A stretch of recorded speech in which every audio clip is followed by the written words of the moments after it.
केंद्र और AIMPLB यानी all India Muslim personal law board वक्फ संशोधन विधेयक 2024 को लेकर एक मत नहीं दिख रहे। इस विधेयक को अगस्त 2024 में लोकसभा में पेश किया गया था। हालांकि सदन में गर्मागर्म बहस के बाद इसे संयुक्त संसदीय समिति को भेज दिया गया था। वक्फ बोर्ड के संचालन और संपत्ति प्रबंधन को विनियमित करने के मकसद से इस विधेयक को लाने के बाद देश भर में विरोध प्रदर्शन शुरू हो गए। AIMPLB ने इसे संविधान पर हमला और मुसलमानों को निशाना बनाने वाला कदम बताया।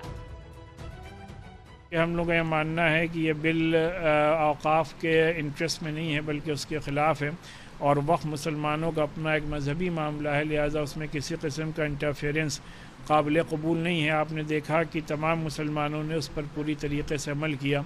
इसका मकसद ये है कि हम लोगों की आवाज़ और इसकी गूंज पार्लियामेंट तक पहुँचे और पार्लियामेंट से इस बिल को पास न कराया जाए। तमिलनाडु विधानसभा ने एक प्रस्ताव पारित कर केंद्र से वक्फ संशोधन विधेयक 2024 को वापस लेने की गुजारिश की है। इसमें दलील दी गई है कि ये मुसलमानों से संविधान के अनुच्छेद 26 के तहत उनकी भूमि, संपत्ति और धार्मिक अधिकार छीन लेगा। इस विधेयक का मकसद वक्फ अधिनियम 1995 में संशोधन करना है ताकि वक्फ संपत्तियों के विनियमन और प्रबंधन से संबंधित मुद्दों का समाधान किया जा सके। देखिए, वक्फ के तहत जो प्रॉपर्टीज हैं वो कॉन्स्टिट्यूशन से प्रोटेक्टेड है। वक्फ में जो प्रॉपर्टीज हैं वो वक्फ से मुतालिक जो कानून है शरीयत एप्लीकेशन एक्ट 1937 जिसको हमारे कानून ने, हमारे संविधान ने मान्यता दी है। इस्लामी कानून का एक प्रमुख पहलू वक्फ धार्मिक या धर्मार्थ इस्तेमाल के लिए संपत्तियों को नामित करता है। इसका प्रबंधन मुतवल्ली द्वारा किया जाता है जो अपरिवर्तनीय स्वामित्व के साथ इन संपत्तियों की देखरेख और प्रशासन करता है। PIB यानी प्रेस सूचना ब्यूरो के मुताबिक वक्फ बोर्ड भारत में 9,40,000 एकड़ में फैली 8,70,000 संपत्तियों की देखरेख करते हैं जिनकी कीमत 1,20,000 करोड़ रुपए है।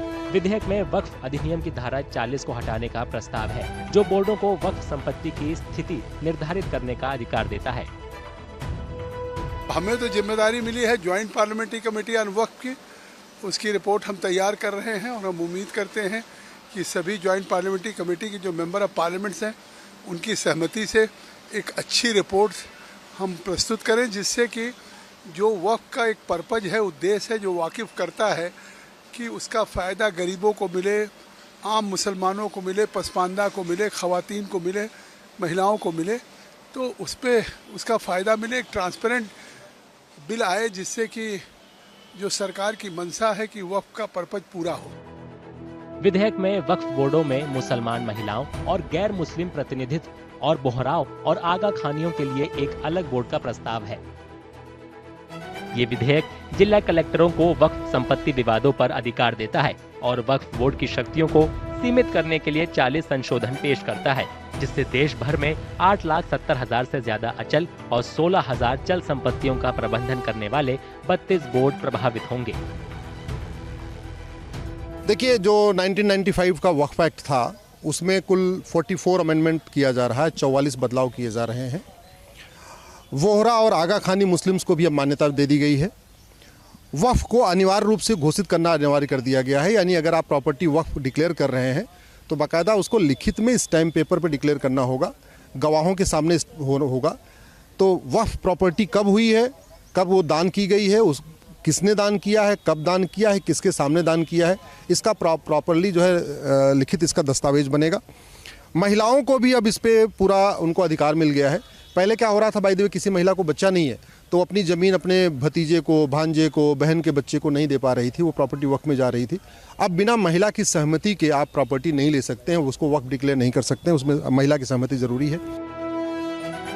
वक्फ संशोधन विधेयक ने केंद्र सरकार और AIMPLB समर्थित विपक्षी दलों के बीच लंबे समय से चल रहे विवाद को और तेज कर दिया है। केंद्रीय गृह मंत्री अमित शाह ने शुक्रवार को मौजूदा संसदीय सत्र में विधेयक को फिर से पेश करने की योजना को दृढ़ता से उठाया।